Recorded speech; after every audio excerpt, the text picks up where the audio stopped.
Segers, j'espère que vous allez bien. On se retrouve pour le débrief. Slavia Prague, Arsenal 3-0, 0-3 pour les Gunners. On va pouvoir discuter de tout ça tranquillement. C'était pas le match du siècle non plus, mais toujours pareil 3-0, donc ça c'est cool. Petite intro et on est parti.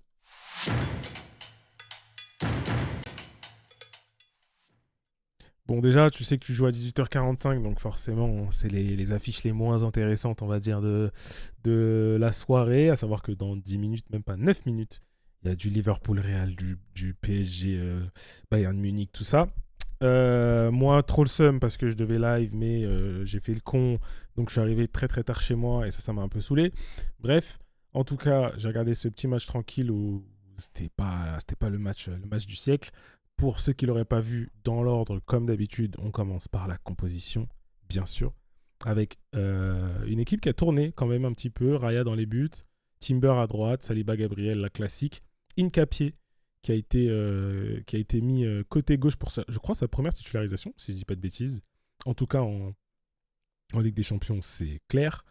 Et le milieu de terrain, donc Rice, Norgard, Nwaneri, donc pas de Zubimendi évidemment parce que suspendu. Et Nwaneri choisi plutôt que Eze, donc c'est cool aussi. Ça permet de donner un peu de temps de jeu à Nwaneri et de reposer un Eberechi Eze, même si bon, il n'a pas été extraordinaire sur le dernier match, mais c'est quand même bien de faire tourner, sachant qu'on joue Sunderland samedi. Et devant, Saka à droite, Trossard à gauche et Merino devant. On était plutôt content, on se disait en ce début de saison, c'est bien parce que maintenant on a de quoi faire, on va tourner et tout. Quand tu regardes l'attaque qu'on a, Gyökeres blessé, Madueke blessé, Martinelli blessé, Gabriel Jesus blessé. J'en ai oublié un, non? Kai Havertz blessé, je sais pas si je l'ai dit. Il y en a tellement que j'en oublie en fait. Donc tu te retrouves à avoir Merino qui doit jouer numéro 9. Alors oui, il a mis un doublé, hein, mais c'est pas ton 9. Clairement, c'est pas censé être lui, quoi. T'avais un Martinelli qui revenait bien en puissance, blessé. T'avais un Gyökeres qui nous a fait sa meilleure mi-temps sur le dernier match. Pas là. Madueke qui avait commencé en force de ouf. Pas là. Gabriel Jesus, on sait même plus depuis quand il est blessé. Havertz, on sait même plus depuis quand il est blessé non plus. Donc c'est quand même ouf. T'as Sunderland samedi, je sais pas. Honnêtement, il y en a aucun d'entre eux qui sera revenu à temps. Donc on va. C'est pas très probablement. C'est on va partir avec ces trois-là devant contre Sunderland. À Sunderland en plus. Donc on va voir ce que ça va donner pour le match de samedi. En tout cas, et rapidement sur le banc, pardon, j'en ai pas parlé, et ça a bien tourné aussi. Tu as du Setford, tu as du Rosas, tu as du Mosquera, White, Eze. Donc White et Eze sont entrés. Calafiori, on l'a pas vu aujourd'hui. Lewis Kelly qui est entré aussi, qui a pris un jaune. Maxou qui est là et qui est entré. On va en parler de Maxou rapidement aussi quand même. Il y avait Sago que j'ai vu sur le banc à un moment, ouais. Et Ariman Anos, hein, le petit jeune, le jeune attaquant. Ouais, tu fais quand même mi-temps, un début de match quand même qui est. Ouais. Je fais un tweet, je fais MDR. Parce que je me dis, Slavia, ils sont en train de nous rentrer dedans. Hein, c'est bizarre quand même cette histoire. Mais t'es en maîtrise, tu sais. Et il y avait quelqu'un qui m'avait tweeté qui avait répondu ah ouais, l'équipe elle commence mal. Et j'ai juste dit tranquille, ça arrive. Parce que tu sais que ça va arriver. On est en maîtrise.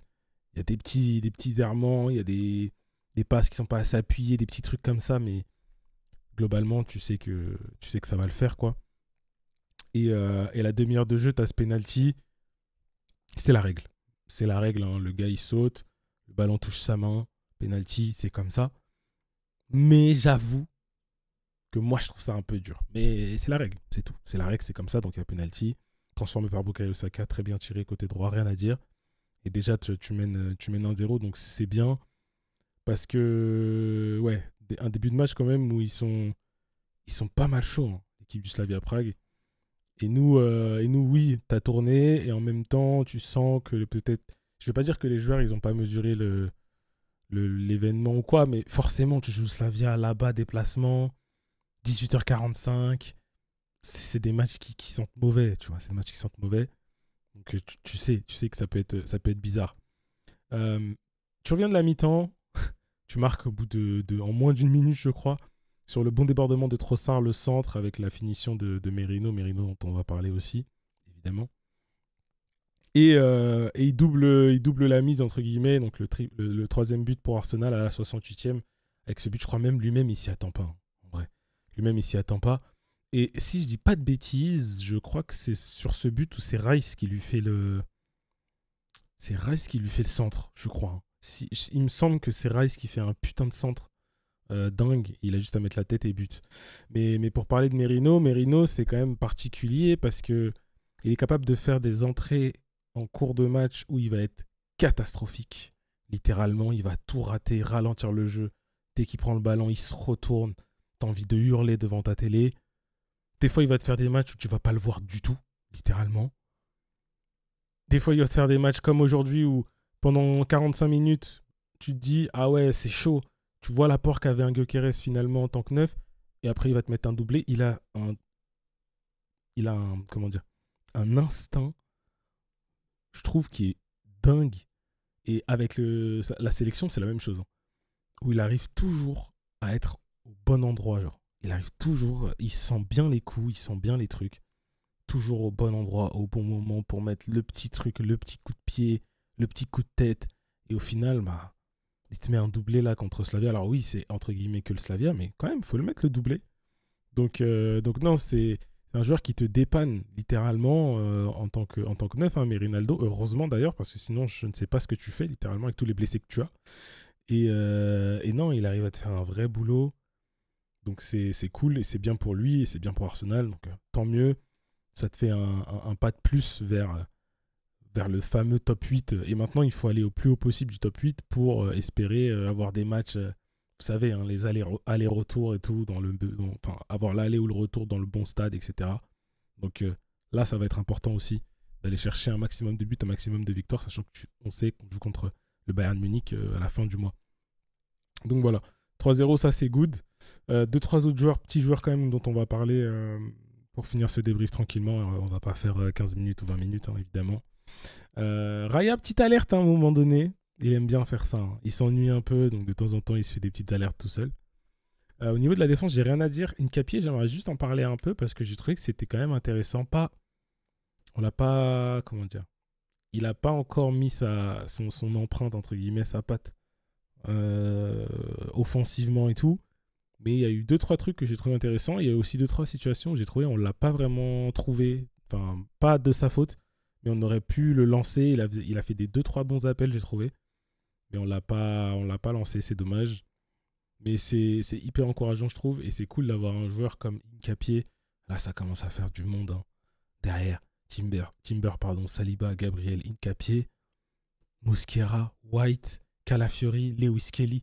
Tout ça, c'est incroyable. Franchement, c'est incroyable la qualité des défenseurs qu'on a. Pour le milieu de terrain, Rice, quand même, j'aimerais parler de Rice parce que ça m'a fait trop rire. Le gars, il arrive à faire un putain de match, comme d'habitude. Il est sur aucun duel. Aucun contact. Rien, parce qu'il a la menace d'une expulsion s'il prend un carton jaune. Donc, il va jouer pratiquement la globalité de la rencontre sans avoir fait aucun tacle, sans avoir été sur aucun duel. Alors que c'est le mec, c'est une pieuvre sur le terrain. Normalement, il est sur tous les ballons. Il se bagarre et tout. Là, tu sens qu'il a eu des consignes qui étaient très claires. C'est viens parce qu'on a besoin de toi, mais tu prends absolument pas de carton. Et ben, il a réussi à respecter ça, faire une passe D. Donc c'est Declan Rice, hein, qui a pris encore des proportions folles. Pas qu'aujourd'hui, hein, mais depuis quelques mois, depuis qu'il est là même. Donc c'est n'importe quoi. Non, regarde, j'ai pas spécialement de choses à dire dessus. Nwaneri, moi j'ai envie d'en parler un peu parce que tu sens qu'il est encore jeune, je trouve, dans les choix, le fameux decision making, où techniquement il est bon, mais il y a plein de moments où il doit lâcher le ballon plus tôt, il doit faire les meilleurs choix sur plein de trucs, c'est dommage en fait. Parce que ça gâche parfois, il va avoir de très belles prises de balles et tout. Il faut lâcher là tout de suite le jeu il appelle à droite et lui, c'est dommage. Ça va venir, faut pas être trop dur avec lui, c'est un jeune. Donc voilà, par rapport à ça, Nwaneri, je vois sur Twitter des gens qui l'incendient. Tranquille, c'est un petit. Merino, on en a parlé. Saka, c'était intéressant, mais c'était pas non plus le match de sa vie. Trossard, c'était intéressant aussi, en vrai. Plutôt sur la lignée de ce qu'il a fait récemment. Donc j'ai pas... Je ne vais pas le critiquer, sachant qu'on dit souvent de moi que je suis très dur avec Trossard. Pour le coup, aujourd'hui, j'ai rien à lui reprocher. Il est sur la lignée, la continuité plutôt de ce qu'il a fait récemment dans les derniers matchs. Donc, rien à dire. Et sur les entrants, bah, en vrai, il y a eu ce petit penalty qui a été annulé sur la situation de Ben White. Il n'y avait pas penalty dans tous les cas. Donc, sur ça, il n'y a pas trop de soucis.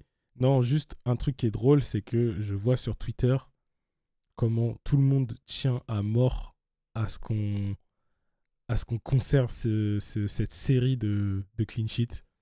C'est-à-dire qu'on ne veut pas prendre de but, on ne veut même pas prendre de tir cadré. Et c'est bien, ça montre le niveau pas d'implication, mais on y tient, quoi. On y tient absolument. Et t'as 3-0, et t'as les joueurs qui s'embrouillent sur le terrain pour savoir qui va tirer ou pas le coup franc. Bah, c'est magnifique. C'est magnifique. Ils pourraient être en mode c'est bon, on a fait le boulot, tranquille, vas-y, à toi, à moi. Non, ils y vont à fond, donc c'est cool. Voilà, mesdames et messieurs, pour ce petit débrief. Merci à vous, comme d'habitude. N'oubliez pas le j'aime, le commentaire et on s'abonne, pardon. Et je vous dis à la prochaine pour de nouvelles aventures. Peace.